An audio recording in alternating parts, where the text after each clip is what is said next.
The Carmine family. An extremely unlucky family where military service was simply an expectation. At some point in the Gears of War timeline prior to Emergence Day, a member of the extended Carmine family opened up a life insurance shop in the city of Halvor Bay. The sign of the store read, Carmine Family Life Insurance, protecting the ones you love. This would turn out to be very ironic, considering that the Carmines often failed to keep their own lives. As always, I'm your host Abz, and here is the Carmine family in Gears of War lore. The known members of the Carmine family consisted of 4 brothers, Anthony, Benjamin, Clayton, and a 4th unidentified Carmine brother. Clayton was the eldest brother, followed by the unidentified brother, followed by Anthony and then Ben. The first Carmine we are ever introduced to was Anthony in Gears of War 1. 14 years after Emergence Day, Anthony was part of the mission to find and deploy the Resonator during the Light Mass Offensive. Anthony was considered green, but he was an enthusiastic soldier with a gung-ho attitude, willing to rush into enemy fire. He held great respect for veteran Gears like Marcus Phoenix, but held some ignorance towards the carnage of the Pendulum Wars, viewing it as cool. Unfortunately for Anthony, he was killed when he failed to keep his head down after jamming his Lancer rifle. Yeah, but I got a problem. Something's wrong with this thing. It keeps jamming. See? Sniper! Take position! When Anthony graduated from academy, he was voted most likely to get shot, and unfortunately, that came to pass. He was a very popular character amongst Gears fans at the time, especially having a Gear soldier that equipped a helmet. Therefore, in Gears of War 2, we met another Carmine brother. Step forward Benjamin Carmine, the youngest of the 4 brothers. Private Ben Carmine, sir! Reporting for duty, sir! Drop the sir shit, kid. We're not that polite out here. Come on, let's go. Oh yeah, welcome to Delta. He was only a child when the Pendulum Wars ended, and he witnessed many family members die during his childhood. Later in the year that Anthony died, in 14 AE, Ben turned 18 and was conscripted into the Coalition Army. During basic training, Benjamin paid close attention and tried to memorize all combat maneuvers. And during his time in basic, he and other cadets spent time discussing the possible origins of the Locust Horde. Ben believed that Locusts were simply native to Sera and had been living underground forever, but he also considered his comrade's theory that the Locusts were aliens from Rosea, or one of Sera's moons, to feed on emulsion. But straight after training, he was immediately assigned to Delta Squad right before Operation Hollow Storm, as Sergeant Marcus Phoenix's new trainee. Marcus and Dom trained Ben, as well as teaching him the golden rule of the Gears, which is simply to take cover or die. Pretty simple, right? Unfortunately, his brother Anthony broke this rule, and as a result was killed immediately.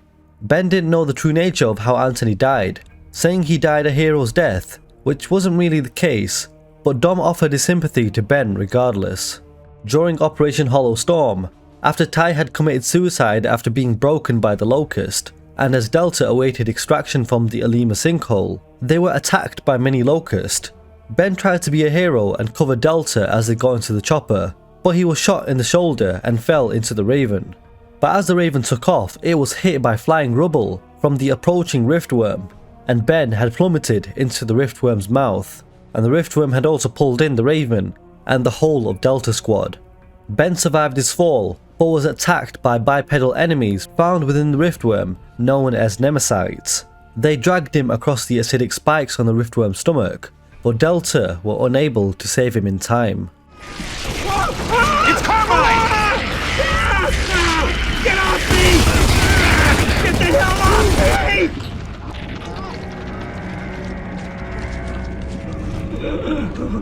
me! Sarge? Carmine? I hurt, Sarge. Tell my brothers and my mom. Tell them I love them. And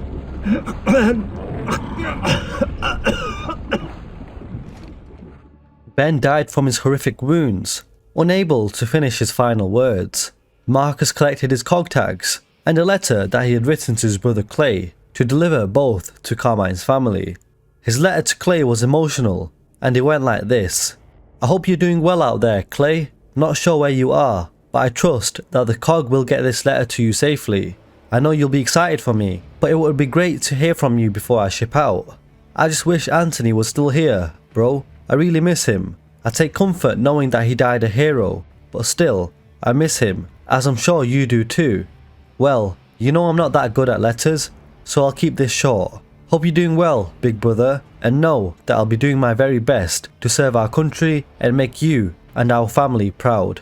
Your little brother, aka the Squirt, Benjamin. After reading the letter and learning about his younger brother's death, Clay decided to immortalize Ben, along with Anthony, in the form of a tattoo on his right arm. Clay deeply cared about his brothers, and on the front of his armor, the words Grub Killer, Keep Your Head Down, Practice Reloading, and Destroy Locust are all inscribed on his chest plate, as well as another tattoo on his right arm of a Lancer rifle with the words Born to Soar underneath it. Clayton's reputation among Gears was known as the Grub Killer, brutally killing any and all Locust with an undying hatred. Clay isn't like Anthony and Ben. He was extremely intimidating with his numerous tattoos, muscular build, and deeper bloodlust, and he was the eldest brother of the Carmines, and so he had risen to become a seasoned veteran. He is grim at times, and his reason for wearing his combat helmet is because he hates getting hit in the face with tiny splinters of bone as he saws through Locust with the Lancer's chainsaw bayonet.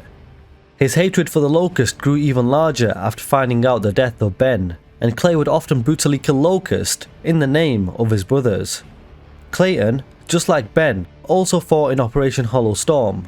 He was part of the 7th Mangler unit and managed to fight and survive the 2 days during the operation.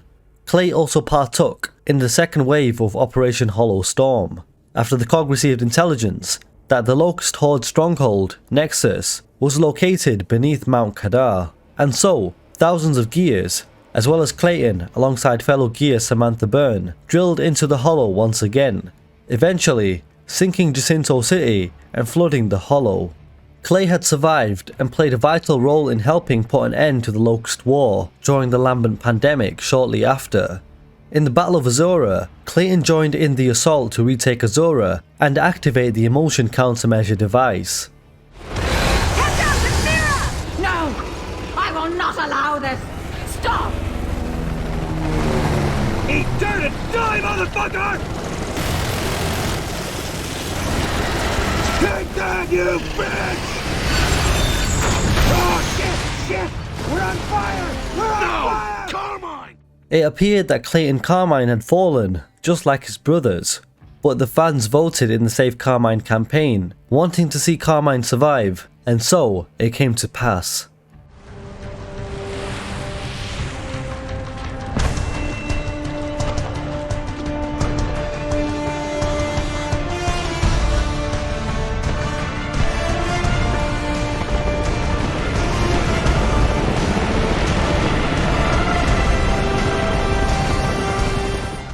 Moving away from the Carmine brothers and into the more extended family, we have Gary Carmine, who was born some time after the end of the Locust War. He was part of the Outsider movement and therefore was considered as the black sheep of the family for being fiercely independent and critical of the COG. This was disliked by the Carmine family, as in the family military service was simply an expectation, but it looks like Gary Carmine didn't get the memo. And well, I guess he paid the price for it, as during the Battle of Fort Umson, where negotiations turned sour and the COG accused the Outsiders of taking their people, the COG attack on the village led to Gary Carmine's death, as a COG Condor dropped DB pods directly onto the wall. One of the pods hit Gary Carmine, who was manning the turret on the wall. Even though he was the black sheep of the family, he appeared to look up to Clayton and regarded him as a hero, as he had a tattoo of Clayton's helmet on his arm, with the words Grub Killer embroidered on the back of his jacket. The first known female in the Carmine family was Elizabeth Carmine, also known as Lizzie Carmine. She was born after the Locust War in New Ephyra to one of the last surviving members of the Carmine family. It is assumed as of now that her father is the fourth unidentified Carmine brother, as she called Clayton uncle, and she also looked up to Clayton just like Gary.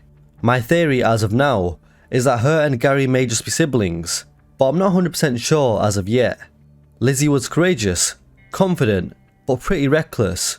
She served in the engineering corps of the COG during the interwar period, and she was a very skilled driver, one of the finest around. Unfortunately, Lizzie Carmine had met her demise during the evacuation of Settlement 2 in 42 AE, where the Hammer of Dawn lost connection and fired wildly after killing the swarm.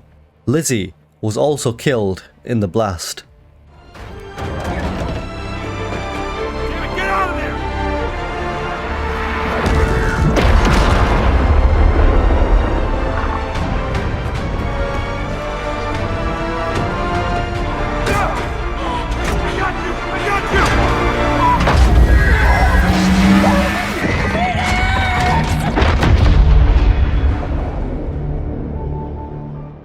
Moving to some of the more lesser known Carmines, there was Will Carmine, who was a Pendulum Wars veteran. He and his squad had many victories under their belts against the UIR.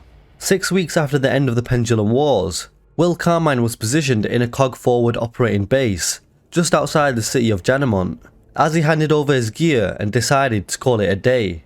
This day happened to be Emergence Day, and Will Carmine met his demise at the hands of none other than General Rahm himself.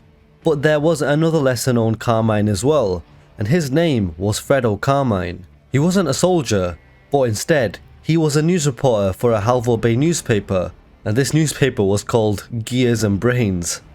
It is assumed that he is a cousin to the Carmine brothers, but it is currently unclear.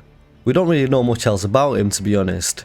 Another side note is that as well as the Carmine Life Insurance shop, there was also the Carmine Construction Company, founded prior to Emergence Day, but it is currently unclear as to which Carmines run this company.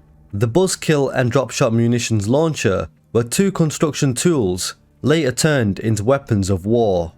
So that, my friends, is the iconic Carmine family in Gears of War lore.